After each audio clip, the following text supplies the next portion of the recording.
If you wish to develop as a writer, you will have to also develop as a person. I would suggest that you will need to develop a moral standpoint, which will probably also entail a political standpoint. I am not saying that that should be a left-wing opinion, a right-wing opinion, or even my own personal preference, an anarchist opinion. The important thing is the understanding that you should have a platform, a moral or political platform, from which you can look at the world and hopefully to understand it, which will need a certain amount of compassion and empathy, whereby you can look at someone who has ideas that are completely foreign to your own, and yet perhaps understand why they have them, what the factors were in their background that caused them to have those ideas, perhaps to understand that you yourself, brought up in slightly different circumstances, may have had exactly those ideas. So that is the basis from which you can look at the world without necessarily being judgmental, but simply trying to understand it. I would also suggest that you will probably need these things to be slightly flexible, because the ground will change under you in terms of politics and morality, and things that may have seemed perfectly acceptable in, say, the heady days of the 1960s. By the time you reach the early 21st century, you might have had some time to reconsider some of those things. So don't become locked in to a rigid behaviour pattern, but you simply need to develop the moral standpoint and the political standpoint which will enable you to have a position to come from. When you are writing about the world, you will need to have a way of seeing these things. Books and writing are capable of changing the entire world, of modifying human consciousness. You are modifying the consciousness of the reader, and therefore you are modifying the reality of the reader. Writing will modify the reality and the consciousness of the entire species, and also, inevitably, will mean modifying the consciousness of the writer themselves. You will also need to develop an aesthetic point of view. What is it that you personally enjoy about, say, somebody's writing? You will need to analyse that, and also to analyse your own writing to see whether you've done the job that you wanted to do or whether you've fallen short and it needs improving.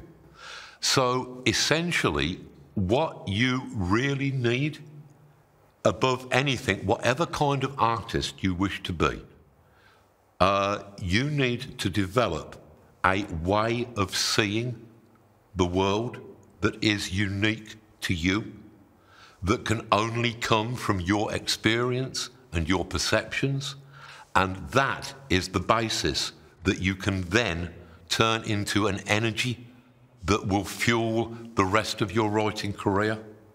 But the first thing is to develop that self, the writer as a person, the writer that is you yourself.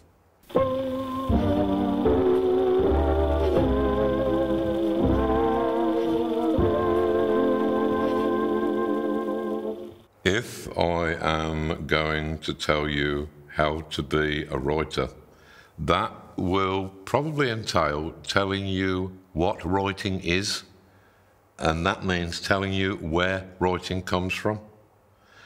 And as far as I understand it, writing evolved from Paleolithic shamanism. And when that had happened, that allowed human consciousness, as we know it at the moment, to commence. Yeah, sure, we had something before then. We had awareness, we had empathy. We could perhaps gesture and grunt. But before we could write down the language, we could not retain any information. we could not utilize our developing consciousness, and thus the people who had discovered the wonderful ability of writing would have had supernatural powers in the eyes of the people surrounding them. They would have been able to send their thoughts at a distance to somebody else who could read. They would be able to capture moments, to write down and record events which would lead to the understanding of cause and effect and seasonal differences. These things would lead to science and art and almost every field of human endeavour, all arising from this old Stone Age magic. And when we look at the development of writing and magic, we begin to see that they're actually the same thing, that all of the artistic effects from painting, but especially to writing, all of these effects are things that were regarded as magical powers in the ancient world, as supernatural powers. Such was their force because they could change the world, they could change human consciousness, and they could change the world that we lived in. Essentially, the world that we are living in now is one where we have unpacked our imagination and are living amongst those parts of our imagination that we've been able to bail out from inside our heads. The original bardic tradition of magic was one that was entirely based upon writing and literature. And interestingly, it was much more feared than just your common or garden witch or sorcerer.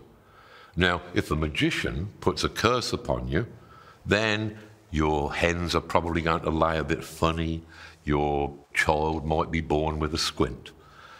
These are things that are survivable, they're not that terrible. Whereas, when a bard puts a satire upon you, then that will destroy you in the eyes of your friends, in the eyes of your family, potentially in your own eyes. And if it's a good enough satire, if it is finely worded enough, then even 200 or 300 years after you're dead, people might still be laughing at you and your absurdity. That was why satires were feared.